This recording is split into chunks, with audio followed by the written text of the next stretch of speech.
Well, a major construction project is now in the planning phase with the goal of improving congestion on I-75 southbound near the Laughlin split. And Jordan Valines is joining us live to break down the details of this project and how you can also make your voice heard. Jordan?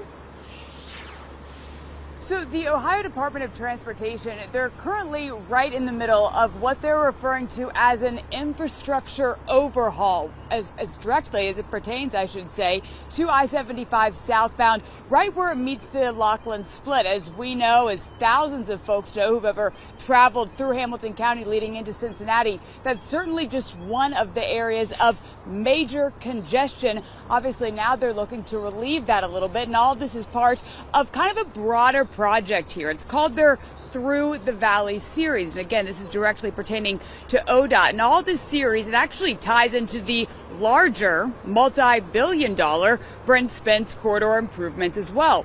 So again, one of these main projects that they're going to be working on in this series includes the I-75 unification project. That is also what ODOT is currently in the planning phase of. That project will involve the construction of new northbound lanes to then run parallel to the southbound side of the highway from the Ronald Reagan Highway interchange to just south of the Shepherd Lane interchange, if you're familiar with that particular portion of roadway right there. So as the highway design, though, currently exists, as we know, 75 at the split, it does exactly that, just as the name implies.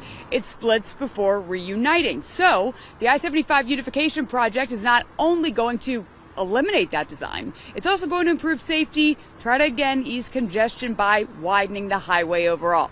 All right, so if you want your input heard, here is how you can get involved. It's very easy. I was on their website earlier this morning talking about the Ohio Department of Transportation's website. If you just go there, you're going to see a section that's labeled Through the Valley. Once you click on that, you'll be able to see kind of alternatives when it comes to the comprehensive look at the project itself, and then of course having the opportunity to weigh in. Maybe you have some particular input about how to improve safety, about how to reduce congestion in that area.